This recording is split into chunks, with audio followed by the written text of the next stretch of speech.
la civilisation d'Afrique subsaharienne n'est pas antérieure à la civilisation égyptienne? L'égyptologue. Oui, oui. Oui, bonsoir à toi. Au top, mon frère. C'est une bonne question, hein. Alors, en fait, il faut comprendre une chose par rapport à cette question-là. Bien sûr qu'il y a des foyers de civilisation qui sont plus anciens que l'Égypte. D'ailleurs, on a des exemples bien concrets. On a par exemple le site de Nabta Playa en Nubie. Donc c'est au niveau du Soudan. On a retrouvé dans les fouilles archéologiques un ensemble de stèles dressées, pardon, qui servaient à faire l'observation astronomique. On a Le retrouvé Stonehenge africain. Voilà, le Stonehenge africain, on pourrait dire. On a retrouvé aussi des traces archéologiques de culture du sorgho qui datent de plus de 7000 ans. Donc quand je dis de 7000 ans, avant notre ère. Donc c'est très longtemps avant l'Égypte. Même avant l'Égypte, il y a eu deux grandes civilisations entre le Soudan et l'Égypte qui s'appelaient le Badarien et la civilisation de Nagada. Donc Badari et Nagada, ça vous pouvez trouver aussi des informations sur ça. Alors le problème avec toutes ces civilisations qui sont avant l'Égypte, et même dans le cœur de l'Afrique, il y a des choses aussi avant l'Égypte. Mais en fait, il faut comprendre comment fonctionne... L'os d'Ishango, 20 000 ans, Voilà, ce genre de exactement. Les os d'Ishango, c'est moins 28 000 ans. Les os de Leblombos, les grottes du Port-Képic en Afrique du Sud, les grottes j'oublie même le nom, en Éthiopie, on a retrouvé aussi des premières traces d'abstraction de la pensée humaine avec des formes géométriques. Donc il y a plein de choses comme ça qui sont antérieures à l'Égypte. Maintenant, ce qu'il faut comprendre, la difficulté, alors il y a deux difficultés. Première chose, c'est la question de l'écriture. C'est-à-dire qu'on a des traces qui sont plus anciennes que l'Égypte, mais où on n'a pas de texte de ces populations-là qui nous permettent de comprendre ce qu'ils ont laissé. Donc par exemple, vous allez trouver quelque chose avec des formes géométriques. Bon, on peut l'analyser, on va faire des hypothèses dessus. Voilà, est-ce qu'ils n'ont pas essayé de faire ceci, est-ce qu'ils n'ont pas essayé de faire cela? Qu'est-ce que ça peut nous dire de la pensée humaine de l'époque, etc. Est-ce que les gens avaient déjà la possibilité de concevoir l'idée de l'art, par exemple, etc. Il y a plein de questions comme ça qu'on peut se poser. Mais on n'a aucun texte qui nous permet d'avoir une certitude, qui nous permet de dire, ah ben c'est sûr, ils avaient déjà pensé ça. Donc ça, c'est une des difficultés. Et on sait que l'écriture, ça apparaît en Égypte vers moins 3200 et à Sumer dans à peu près les mêmes eaux. Il y a un débat toujours sur savoir qui est réellement le premier, mais ça, c'est un débat qui est difficile à trancher. Parce que c'est en fonction qu'on va trouver des choses en chantier archéologique que ça va donner des éléments. Mais pour l'instant, on a des traces, on a les traces équivalentes des mêmes périodes à peu près. Et aussi parce que c'est une bataille quelque part idéologique aussi. Il y a de l'idéologie derrière, exactement. L'idéologie sur ça. Donc maintenant, ça c'est le premier problème, c'est que, enfin le premier problème, la première chose, l'Égypte, l'avantage qu'on a, c'est qu'on a les écrits. C'est-à-dire qu'on a accès à la pensée des Égyptiens eux-mêmes. C'est-à-dire quand on trouve une stèle, quand on trouve une peinture, on peut avoir le texte qui nous explique, bon ben voilà, ce qui est représenté là, c'est ça. Donc ça nous aide beaucoup pour comprendre justement cette civilisation-là et la manière dont l'Afrique fonctionnait à cette époque-là. C'est pour ça qu'on parle souvent de l'Égypte. Maintenant, il y a un deuxième point. On pourrait trouver des choses plus anciennes dans d'autres endroits. Mais maintenant, voilà comment ça fonctionne au niveau de l'archéologie. Quand vous faites l'archéologie, en fait, il y a une règle de base en archéologie, c'est qu'à partir du moment où vous avez retiré de la terre, excusez-moi, je suis un peu malade de tousser un peu. Voilà, une fois que vous avez retiré de la terre quelque part, avec ce qu'il y a dedans, vous pouvez pas le remettre comme c'était. C'est impossible. Donc imaginons qu'il y a une poterie qui est sous terre, vous soulevez la terre, vous trouvez la poterie, vous retirez, vous ne pourrez jamais la remettre exactement comme c'était. Ça, c'est un principe de base de l'archéologie. Et ce principe-là a des conséquences. Une des conséquences, c'est que, bon là je vais vous prendre l'exemple d'une poterie, mais imaginons que vous fouillez dans le sol et puis vous trouvez, par exemple, un mur avec un temple, etc., etc. Bon, vous dégagez tout ça, ça vous donne accès à plein d'informations. Ben, à partir de ce moment-là, il y a une question qui va se poser. est-ce que vous détruisez ça pour essayer de voir ce qu'il peut y avoir en dessous, mais en même temps, en dessous, vous n'êtes pas sûr de trouver quelque chose? Ou est-ce que vous gardez ça comme un témoignage et vous acceptez l'idée de ne pas voir ce qu'il y a en dessous? Sachant qu'il y a un autre principe en archéologie, c'est que généralement, les êtres humains bâtissent sur les ruines d'autres choses. Donc, c'est-à-dire que, en général, par exemple, il y a une ville qui a un incendie, qui brûle, ben, les gens vont reconstruire par-dessus. Donc, ça veut dire que quand on fait des chantiers de fouilles, quand on trouve quelque chose quelque part, on sait qu'on peut potentiellement trouver d'autres choses encore en dessous. Parce qu'en général, les gens ont reconstruit par-dessus d'autres villes ou d'autres artefacts, etc. Mais si vous détruisez, vous n'avez plus accès à ce que vous avez trouvé en dernier, en fait. Alors, par exemple, si on prend des cas concrets. Au niveau du Congo, il y a des fouilles archéologiques sur le site qu'on appelle Banza Congo.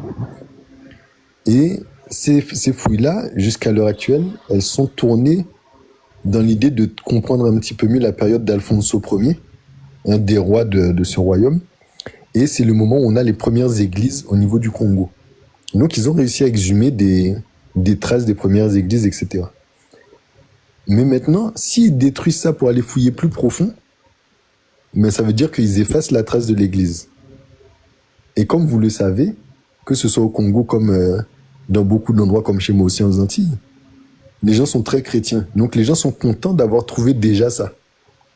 Et ça ne les intéresse même pas d'aller chercher plus profond pour savoir ce qu'il pourrait y avoir, parce que ça justifie quelque part le fait de rester dans la position où ils sont actuellement. Donc il y a toutes ces problématiques-là qui rentrent en jeu. Mais maintenant, ça n'empêche pas que les fouilles, des fois, par exemple, vous trouvez quelque chose à un endroit, des fois, vous allez fouiller un petit peu à côté, vous allez trouver aussi des choses, donc vous pouvez continuer à fouiller un peu plus profond. Et malgré tout, il y a des choses qui sortent de plus en plus de terre, et on trouve des choses de plus en plus intéressantes. Alors, par exemple, il y avait aussi une statuette d'Osiris, donc une divinité égyptienne qui avait été retrouvée au Congo. Donc ça avait été publié scientifiquement dans les revues d'égyptologie. Donc il y a des choses comme ça, des fois, qui sortent de terre. Maintenant, il faut trouver le contexte. Et le problème, c'est qu'il faut pouvoir fouiller des fois plus profond pour pouvoir trouver plus ancien. Mais ça, c'est valable aussi pour l'Égypte. Par exemple, l'Égypte, on a fouillé, par exemple, le Sphinx. À l'époque, le Sphinx, là, on voyait que la tête.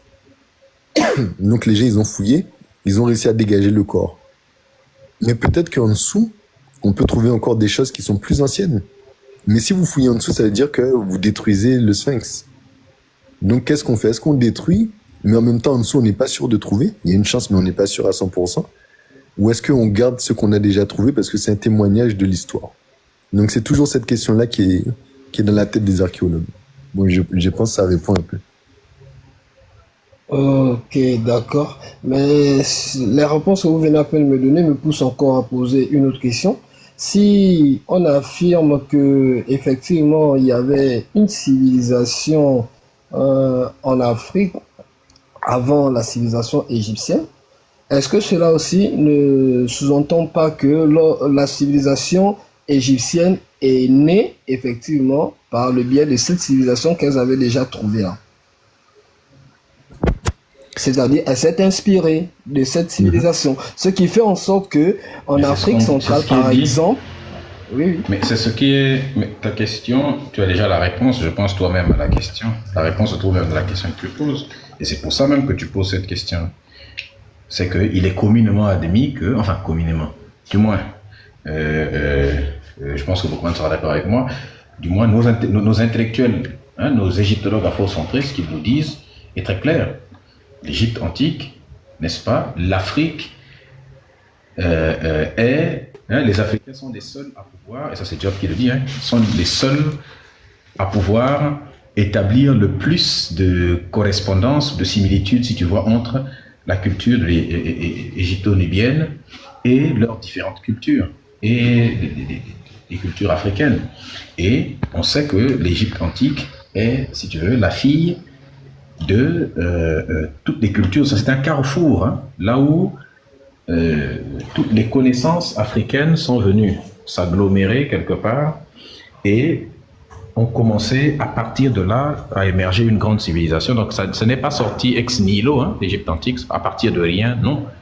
C'est l'accumulation, c'est la concentration à partir de la vallée, au niveau de la vallée du Nil, de toutes les connaissances, du moins la plupart des connaissances que l'Afrique possédait. Par exemple, tu trouves des peuples tels que les Dogons qui s'y connaissaient beaucoup en astronomie, tu trouves d'autres qui s'y connaissaient beaucoup. Les chiffres, par exemple, l'Égypte antique, ces chiffres qu'ils ont eus, quand tu regardes la façon dont on représentait les chiffres sur l'os d'Ishango, par exemple, avec des traits comme ça, tu retrouves la même chose aussi en Égypte antique au départ. Avant qu'ils ne commencent à représenter, maintenant, bon, ils aient un peu la flemme de se dire, bon, écoutez, pour dire 6, on va pas mettre 6 traits, 3 traits, ainsi de suite. On va trouver un chiffre pour représenter 2 traits, un autre chiffre pour 3, 4, 5, 6. Voilà. Donc, on retrouve les mêmes choses. D'ailleurs, eux-mêmes aussi disent que leurs ancêtres, hein, les ancêtres de l'Égypte antique, ils les appellent des Anu, n'est-ce pas? Donc, qui viennent, donc des ancêtres qui viennent de, comment on appelle ça? De Terra Nedjer, hein, la Terre Sainte, qui correspond à la région des Grands Lacs. C'est Tanetcher, oui, c'est ça. Je t'en prie. Oui, je disais c'est Tanetcher, effectivement. Si tu veux poursuivre, vas-y, je t'en prie. Et oui, mais c'est ce que tu as dit, c'est-à-dire qu'on a plein de choses qui nous permettent de faire des liens, non seulement avec ce qu'on vit de nos jours. Tout à l'heure, j'ai parlé de la libation, j'ai parlé du culte des ancêtres, tout ça, ça nous permet d'expliquer. Mais comme l'Égypte a aussi beaucoup de textes, ça nous permet des fois aussi d'expliquer des choses qu'on trouve qui sont plus anciennes. Donc, par exemple, je sais qu'il y avait eu des travaux qui avaient été faits sur la culture des pêcheurs au niveau du Congo, je crois, et de la région des Grands Lacs, sur l'analyse des harpons qu'on a retrouvés en fouilles archéologiques, qu'on avait comparé avec des harpons égyptiens. Et les harpons, là, c'est ceux qui permettent d'écrire certains chiffres en égyptien. Le chiffre 1, là, on écrit avec un harpon qui a une pointe. Le chiffre 2, on écrit avec un harpon qui a 2 pointes. Donc, il y a tout ça qui rentre en jeu. Et bon, ça nous permet de comprendre au fur et à mesure des petites choses. Mais moi, je trouve là où c'est vraiment le plus intéressant, c'est quand on essaie de comprendre ce que nous, on vit aujourd'hui. Parce que nous, on le vit. Donc, on peut en parler. Et on a les textes égyptiens qui nous permettent de le comprendre de la manière dont c'était pensé dans l'Antiquité. Le problème avec quand on remonte plus loin, c'est qu'on n'a pas de texte et on n'a pas de gens qui peuvent venir nous expliquer comment c'est pensé. Donc c'est vrai qu'il faut faire attention de pas surinterpréter.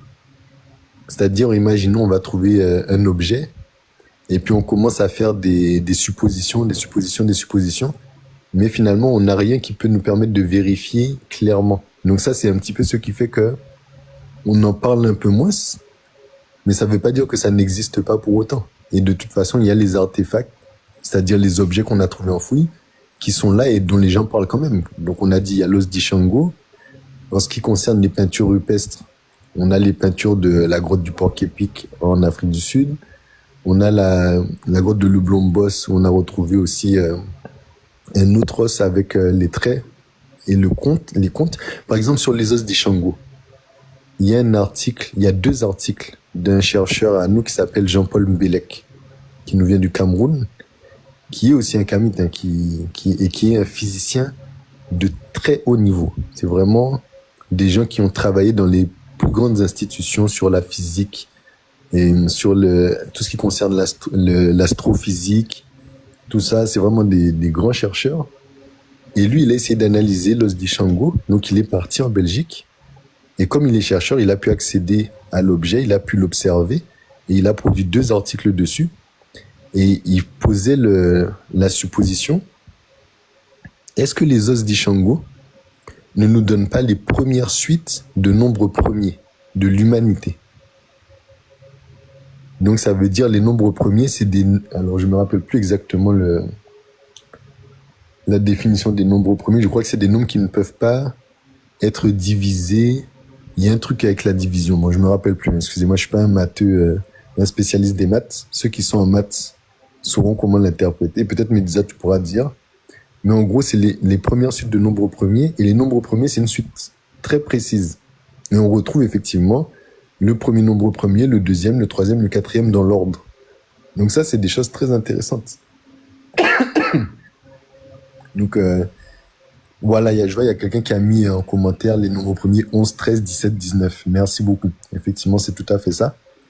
Et donc, la logique des nombres premiers, je crois, on peut pas les soustraire par eux-mêmes ou il y a un truc comme ça. Je me rappelle plus exactement. Mais ça, il faut demander aux matheux. Ils pourront vous expliquer correctement. Je regarde, je crois que quelqu'un a mis capable d'être divisé par... Bon, je vous laisse lire en commentaire. Par un et lui-même. Ah, voilà. C'est ça. Ça me revient maintenant. Donc, ils ne sont divisibles que par un ou par eux-mêmes. Mais on peut pas les diviser par autre chose et tomber sur un nombre réel.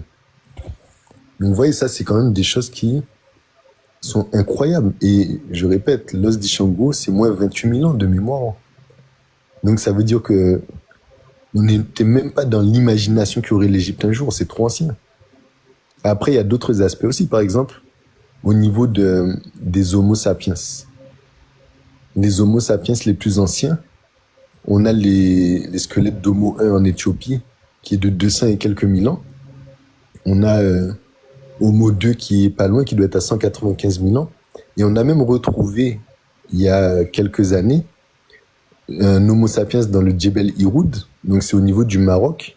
Mais il faut savoir qu'à l'époque, il n'y a pas de Maroc comme on le pense aujourd'hui. À l'époque, c'est l'Afrique. Et comme le dit Cheikh Anta Diop, à l'époque, le monde est peuplé de Noirs. Et donc, on a retrouvé un Homo sapiens dans le Djebel Iroud qui remonte à 300 000 ans. Ça veut dire 100 000 ans de plus que ceux qu'on avait trouvés au niveau de la faille du rift, du grand rift en Éthiopie. Donc, vous vous rendez compte que notre espèce d'humain, là, comme vous et moi, on est là déjà depuis 300 000 ans sur le continent africain. Donc, forcément, il y a eu des choses qui se sont passées. Quand vous voyez qu'en 2000 ans, là, la civilisation européenne a pu prendre son essor, comptez combien de fois il y a 2000 ans à l'intérieur de 300 000 ans. Et imaginez le nombre de civilisations qui ont pu arriver même très loin. Mais par contre, ça veut dire que si on veut trouver des traces de ça, il faut fouiller très profond dans le sol. Ou sinon, il faut avoir des couches géologiques qui émergent à certains endroits, comme par exemple dans le Grand Rift où il y a des montagnes, où le sol est accidenté, là, des fois, on a des chances. Si on remonte encore plus loin, l'hominidé le plus ancien, c'est-à-dire, c'est pas encore un homme, mais il a déjà toutes les caractéristiques qui vont faire de lui l'ancêtre des êtres humains.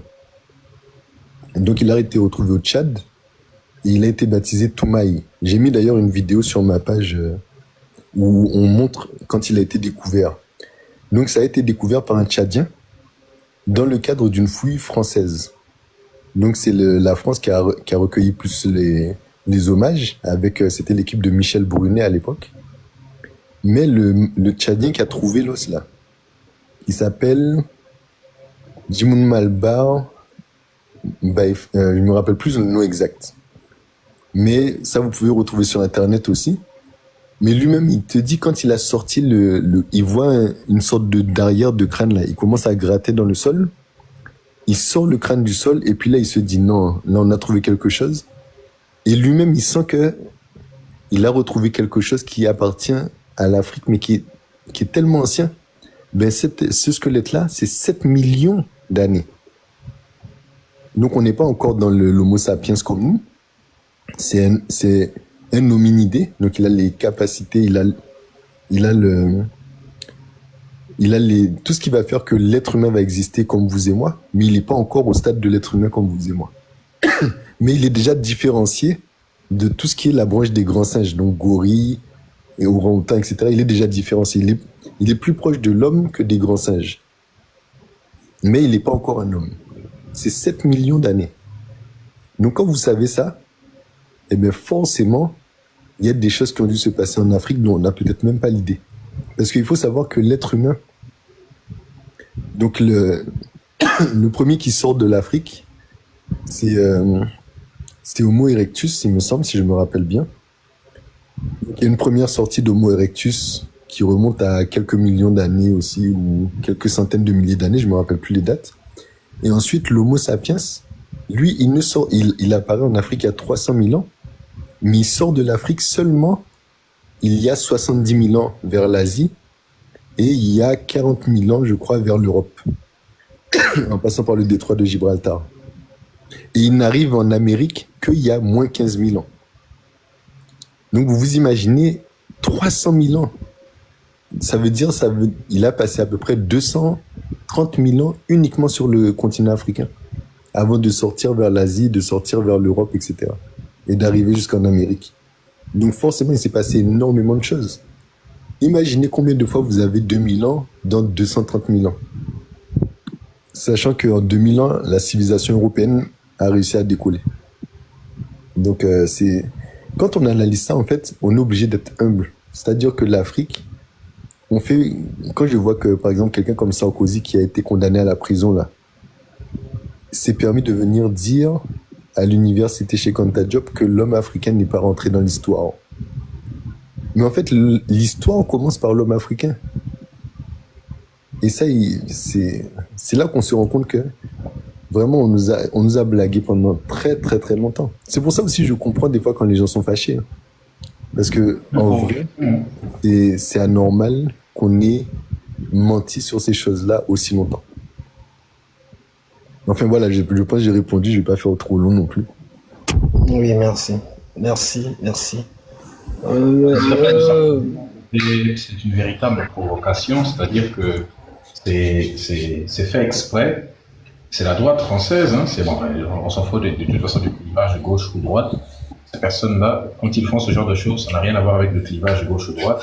C'est pensé, c'est réfléchi, et le faire à l'université Cheikh Anta Diop, en sachant qui est Cheikh Anta Diop, c'était très calculé. C'est très calculé. Exactement. Donc, allez, tu vois, non, c'était très calculé, c'est pas pour rien du tout. Ces gens-là ne font jamais rien pour rien. Donc, aller à l'université de Cheikh Anta Diop, celui dont on dit qu'il a redonné son histoire à l'Afrique. Hein? Quand Obenga dit que l'Afrique est née avec une nation, est née, n'est-ce pas, une deuxième fois avec une nation d'agriculture. Donc, il a redonné son histoire à l'Afrique et on vient à l'université de Cheikh Anta Diop et dit que l'Afrique n'est pas suffisamment rentrée dans l'histoire. C'est-à-dire que nous, les Européens, nous sommes assez rentrés, tout le monde, mais l'Africain n'est pas assez entré dans l'histoire. Donc, il faudrait que vous commenciez à écrire votre histoire parce que vous n'en avez pas. Et c'est l'idée que l'Europe a véhiculée partout et qu'on enseigne à nos enfants en Afrique que l'Africain, finalement, n'a pas beaucoup d'histoire parce que nous tous, on nous a enseigné l'histoire de l'Afrique à partir de la colonisation française. Donc, dès qu'on commence à parler d'un pays, alors la colonisation, les Français arrivent, ainsi de suite, jusqu'à la politique, les indépendances et aujourd'hui, c'est tout. L'arrivée des Français. Donc, comme si nous avons commencé à exister réellement à partir de l'arrivée du colon. Et c'est ce que Souleymane Bachir Diagne disait que, quelque part, c'est comme si c'est cette idée occidentale qui fait que les peuples commencent à exister à partir du moment où l'Europe pose l'œil dessus. Et ça se voit partout dans la façon que l'Europe a d'expliquer en disant par exemple Christophe Colomb a découvert l'Amérique, n'est-ce pas? Diego Cao découvre, n'est-ce pas, l'embouchure du Congo, ainsi de suite. Donc, il a découvert comment? Il a découvert comment? Il n'y avait pas des gens qui vivaient déjà là-bas, c'est-à-dire qu'on va découvrir un truc qui existait déjà, il y avait déjà des gens là, n'est-ce pas? Et on enseigne ça en Afrique. Alors, je peux comprendre qu'on dise aux Européens que nous, les Européens, nous avons découvert cet endroit-là. Nous avons pris connaissance, c'est découvrir, voilà. Nous avons pris connaissance de l'existence de cet endroit à partir du moment où nous avons eu la possibilité d'y aller. Mais venir dire ça aux Africains en Afrique, nous aussi, ça se trouve dans les manuels scolaires. Donc, venir nous dire en Afrique, venir dire à des peuples noirs que c'est un tel qui a découvert l'embouchure du Congo, et vous dites ça à des gens qui sont au Congo, à des élèves du Congo. Mais donc, on est venu nous découvrir. Donc, nous étions comment avant? Nous n'existions pas. C'est extrêmement fourbe. C'est pour ça qu'il est plus qu'indispensable. C'est pour ça que quand Volonté de puissance Kémite m'avait posé une question il y a quelques jours, il disait, si je me souviens, il disait, qu'est-ce qu'on peut faire pour rendre la lutte encore plus efficace et plus rapide? Et là, je lui disais, pour rendre cette lutte encore bien plus rapide, il faudrait, en fait, faire deux choses fondamentales à mon sens. Il faut vite modifier les programmes scolaires. Il faut faire exactement ce que les autres ont fait lorsqu'ils sont venus nous coloniser. Ils ont voulu nous aliéner proprement. Mais pour bien le faire, et rapidement, ils se sont attaqués à une génération. Donc, il faut parier sur... c'est comme en économie. Quand vous voulez réussir, vous devez parier sur la durée un peu, hein, pas sur la durée, investir sur toute une génération. Donc sur toute l'étendue nationale, vous commencez à enseigner à partir de cette année à l'école primaire, n'est-ce pas? Toutes ces choses-là, vous serez sûr que dans 10 ans, 20 ans, dans même 20 ans plus tard, ces enfants-là qui vous enseignez deviendront des pères et des mères eux aussi. Et toute cette génération, dans toute l'étendue du territoire, aura appris la vraie histoire. Et à partir de là, c'est fini. À 20, 30 ans, vous pouvez changer radicalement les choses et aussi vous pariez sur les médias, n'est-ce pas? Vous pariez sur les médias, vous faites une grosse propagande à la télé, parce que oui, c'est pas mauvais, c'est pas mauvais, tout le monde le fait, n'est-ce pas? Au niveau des médias, vous en parlez parce que les médias, malgré tout, restent quand même un vecteur très puissant, hein, n'est-ce pas, pour toucher la conscience des gens. C'est pour ça que les gens dépensent autant d'argent. Et je me permets de donner quand même des sources, parce que c'est vrai qu'on parle souvent des sources. Vous avez un très bon livre de Théophile Obenga. Bon, c'est toujours les mêmes auteurs qui ont fait un travail colossal, hein, qui s'appelle Pour une nouvelle histoire. Et ce livre-là vous explique l'histoire du monde depuis l'époque de la dérive des continents. Donc vous savez, à l'époque, en fait, tous les continents étaient attachés dans un seul qu'on appelait la Pangée. Ensuite, il y a eu ce qu'on appelle un supercontinent qui reliait l'Amérique et l'Afrique, qu'on appelait le Gondwana. Mais Obenga va vous donner toutes les références depuis cette époque-là, et ensuite il rentre dans l'histoire des différentes nations. Et c'est un livre qui est pas très gros, mais qui est très très très bien fait. Et justement, il explique aussi au niveau de la philosophie de l'histoire comment on ne peut plus de nos jours se baser sur une histoire qui est centrée uniquement sur l'Europe, et qu'il faut prendre conscience de l'étendue de l'histoire africaine, qui commence avec les premiers hominidés, les premiers êtres humains, etc. Les premières découvertes scientifiques. Donc c'est un livre que je conseille. Et ensuite, vous avez une autre série d'ouvrages. Et ça, c'est quelque chose qui me fait de la peine, je le dis quand même sincèrement. C'est une sœur que je connais, qui s'appelle Jalissa Sekhmet. Peut-être certains d'entre vous la connaissent.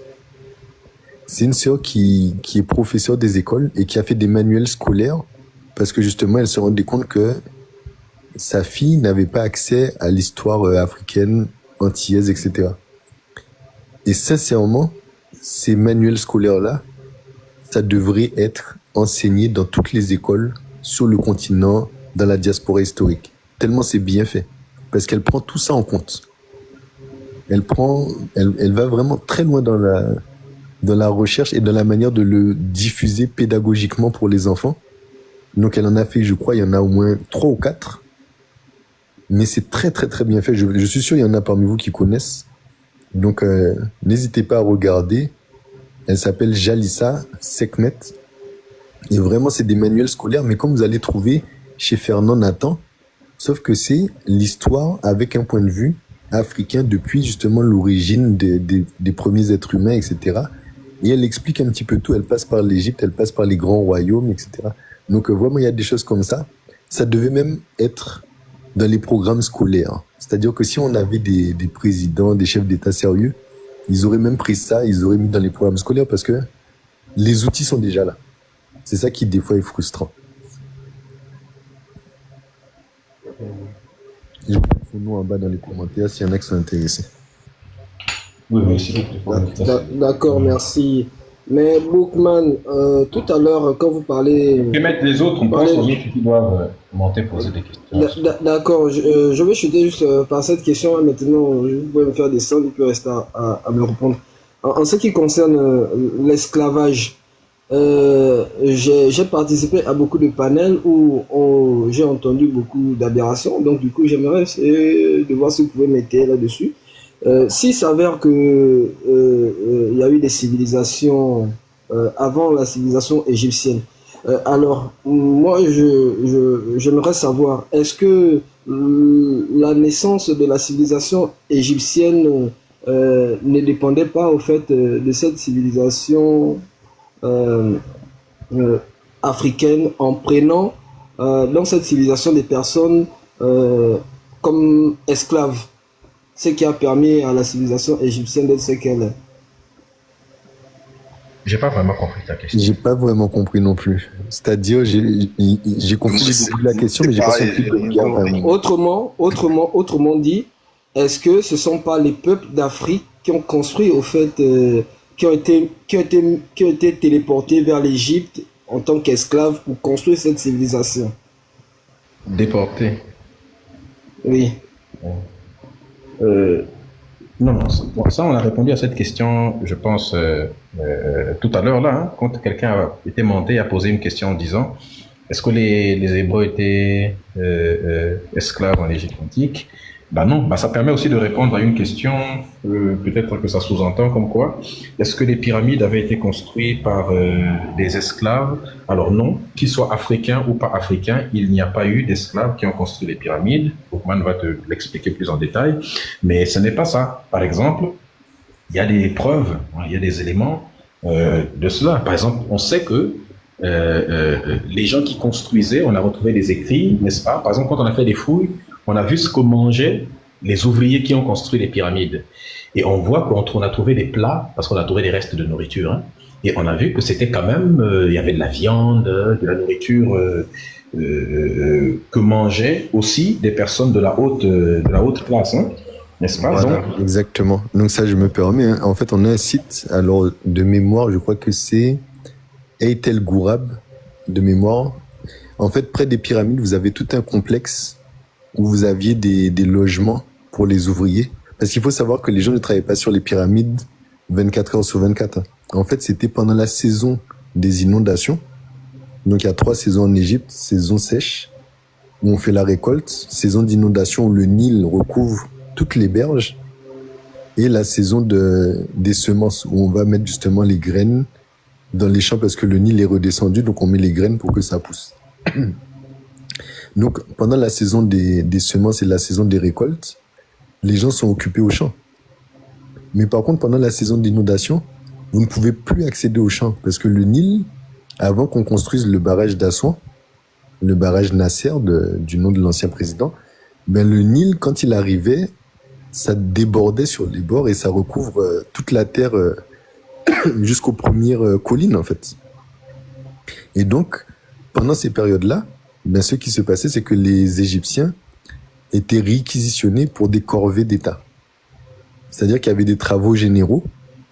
Et dans ces travaux généraux-là, ben, par exemple, il y avait les pyramides. Donc, la grande pyramide de Khéops, elle a été construite en 27 ans. Sur ce schéma-là, en faisant des travaux pendant, ça fait à peu près 4 mois par an. Mais on a retrouvé, justement sur le site de Eit El Gourab, de mémoire, on a retrouvé non seulement les logements des ouvriers, mais on a retrouvé des traces archéologiques de ceux qui mangeaient, et on se rend compte qu'ils avaient des rations de viande régulières, là où dans le reste du temps, des fois certains ne mangeaient pas beaucoup de viande. Et en plus, ils avaient des salaires en viande, en vêtements, etc., etc. Et en plus, on a retrouvé aussi des textes qui expliquent un petit peu les conditions de vie et la manière dont il pouvait y avoir aussi comment les gens vivaient leur vie sur place, en fait. Donc ça, c'est assez bien documenté aussi.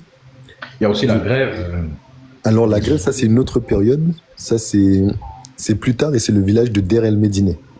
C'est le village des artisans qui travaillaient pour construire les tombes des pharaons dans la montagne Thébène. Donc c'est ce qu'on appelle aujourd'hui la vallée des rois. Dans la vallée des rois, vous avez toutes les tombes des grands pharaons, donc Ramsès VI, Meremta et Toutankhamon, c'est là où on a trouvé sa tombe aussi. Ramsès III, Séti Ier, bon, tous les grands pharaons du Nouvel Empire, en tout cas, ils sont enterrés là-bas. Et en fait, c'est des ouvriers spécialisés qui travaillaient dans ce cadre-là et qui étaient ceux qui savaient faire les dessins des hiéroglyphes, ceux qui savaient exactement, qui avaient une connaissance des textes religieux aussi, puisque c'est les textes religieux qu'on retrouve dans les tombes là-bas. Et ces ouvriers-là, ils habitaient un village qui avait été construit pour eux dans la montagne à Der El Médine. Et dans ce village-là, mais on a retrouvé un papyrus parce qu'en fait, on a retrouvé beaucoup de choses dans ce village-là parce qu'ils avaient une sorte de puits qui servait de... Comment on appelle ça? C'est pas la déchetterie, mais qui servait pour jeter les ordures.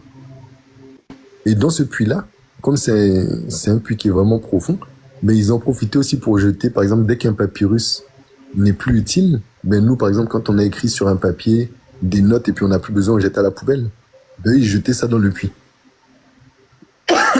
Ils écrivaient aussi des fois sur des morceaux de poterie cassés, mais quand ils avaient plus besoin, ils jetaient ça dans le puits. Et du coup, comme on est allé fouiller au fond là-bas, on a trouvé tout un ensemble de textes, dont le papyrus de la Grève, qui explique que effectivement, à un moment, les rations qui devaient venir pour ce village-là ont un peu tardé. Et donc les ouvriers ont fait que dire, bon ben on travaille plus, on arrête de travailler, c'est la première grève de l'histoire de l'humanité. Comme quoi nos poubelles disent parfois plus sur nous. Et il y a même encore d'autres trucs qu'on a trouvé. On a retrouvé aussi des ostracons, par exemple. Je crois que c'est les ostracons Ashmoleum de mémoire, mais il faudrait que je revérifie. Ou Carlsberg, je sais plus exactement. Sur lesquels on vous explique les arrêts maladie en Égypte ancienne. Ça veut dire qu'on vous dit, si jamais vous êtes malade, vous avez le droit de prendre un congé où vous n'allez pas travailler et vous restez chez vous, vous êtes payé. Mais ça va plus loin, parce que ça, c'est ce que nous, on a aujourd'hui. Maintenant, si votre femme est malade, vous pouvez prendre un congé maladie et vous êtes payé. Ça va encore plus loin. Si vous avez un ami qui est malade, qui est blessé, qui a un problème, vous pouvez prendre un congé maladie pour venir lui apporter sa nourriture et venir prendre soin de lui et vous êtes payé. Imaginez, on aurait ça aujourd'hui là. Imaginez seulement. On n'est même pas à ce niveau-là en fait, de système social. C'est-à-dire ton ami seulement, c'est même pas ta famille, hein, ton pote, avec qui tu bois peut-être la bière, avec qui tu vas jouer au football. Moi, je rigole hein, comme ça là. Il est malade, il est peut-être même pas de même travail que toi. Tu quittes ton travail là-bas pour aller prendre soin de lui et on te paye. Est-ce qu'on a ça même aujourd'hui? Donc c'est quand même assez impressionnant. Il y a vraiment des choses qu'on trouve dans ces textes-là qui nous apprennent beaucoup sur la condition humaine, en vrai. Et du coup, ça va à l'encontre de l'esclavage. Ça, vous pouvez retrouver ça dans un très bon livre qui est une thèse de doctorat qui s'appelle L'Égypte, un système africain du monde. C'est la thèse de doctorat du docteur en égyptologie burkinabé qui s'appelle Yoporeka Somé.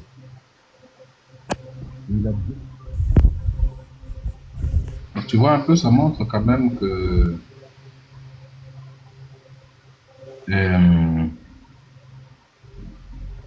ça montre quand même que, tu vois, que les principes de la Mahat étaient très bien respectés et on retrouve les principes, n'est-ce pas, de solidarité à l'africaine que l'on retrouve un peu aujourd'hui dans nos sociétés de manière générale, comment on s'entraide lorsque les gens sont malades ou ont un souci.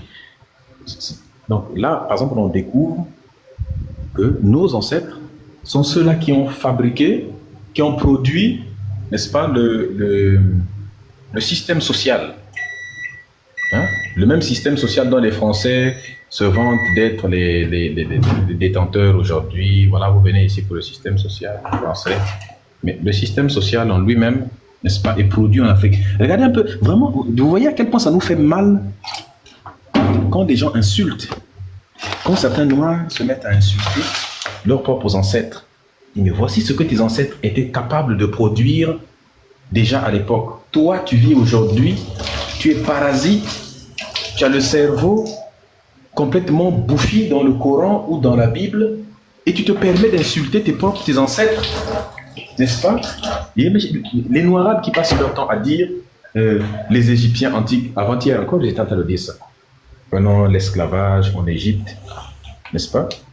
En passant, il y a un nouvel abruti là qui est en train de sillonner les panels. S'il vous plaît, la famille, je voudrais vous avertir à propos de ça. Vous vous souvenez du con qui était monté ici, n'est-ce pas? Celui qui passe son temps à sillonner les panels, à ouvrir Wikipédia et à dire voici le kémitisme a été inventé par une femme blanche, elle s'appelle, ainsi de suite. C'est les gens là, ils disent qu'ils ne sont pas des religieux. Le sous-diplômé là, celui qui est tout le temps sur les lives de Drag Queen. Là, il est en train de sillonner les panels, tout ça là. Il a changé son pseudo. Depuis que je l'ai viré d'ici de ce live, son pseudo c'est devenu Anti-Kémite. les gens comme ça, n'allez pas discuter avec eux. On ne répond pas les abrutis. Quand vous trouvez un couillon comme ça sur un panel, son pseudo c'est Anti-Kémite, et il est en train de raconter en plus des bêtises sur Wikipédia, c'est quelqu'un qui vient de débarquer sur TikTok. Il n'existait pas. Il vient d'arriver sur TikTok, il ne sait pas ce que c'est que... Même les gens qui critiquent les Kémites ici, là, ne font même plus ça. Hein. Rares sont des personnes que vous verrez qui diraient non, c'est Tamara Ciudad qui a créé ça, une noix, tout ça. Là, les gens ne... Hein, même ceux qui ont l'habitude de se dire contradicteurs des Kémites, ils ne racontent pas ce genre de bêtises. Ils savent quand même ce que c'est. Ils ont compris à force que la définition de Wikipédia n'a rien à voir, n'est-ce pas? Mais ça, c'est toujours des petits farfelus qui viennent d'arriver. Bon, tu as besoin d'abonner rapidement. Tu as besoin de te faire remarquer. Tu as besoin qu'on te voit, qu'on sache que tu es quelqu'un, enfin, que tu existes. Hein? Regardez-moi, j'existe. Alors, tu te fais détracteur des Kémites, mais version de Wish, quoi. Hein? Version Wish, directement, bas de gamme. Mais ces gens comme ça, certains Kémites parfois se disent, bon, je vais aller m'essayer un peu avec lui. Ne donnez pas la visibilité à des gens comme ça. Vous allez monter face à ces couillons-là, ça va lui donner l'impression d'exister. Donc son but, c'est maintenant ça, dans la vie. Donc, n'essayez pas de raisonner ce genre de gens-là. Laissez-le, à un moment donné, il va faire le fanfaron. S'il n'y a aucun Kémite qui vient devant lui, n'est-ce pas, il va se calmer à un moment donné, n'est-ce pas, il va passer à autre chose, et ça va l'obliger à venir maintenant sur ce genre de live avec des faux comptes pour venir écouter. Et quand il va aller maintenant sur les lives des Kémites avec des faux comptes pour aller écouter, pour mieux comprendre, parce que quand il va venir, c'est d'abord dans le but de nous attaquer. Il va venir pour venir nous attaquer, mais il va dire, je vais aller apprendre. Il va venir écouter dans le but de réutiliser nos propos. Mais plus il va écouter, plus il va comprendre qu'en fait, qu'il ne comprend rien du tout. Voilà. Plus il va comprendre qu'il ne connaît rien, et après, il va commencer à améliorer sa façon de parler, sa critique va changer, jusqu'à ce qu'il va arrêter complètement. Donc, il faut simplement l'ignorer. On répond les connards par le silence. Et aussi, il y a un autre petit là qui s'appelle Ashcook, ou bien Ashcook, quelque chose comme ça là.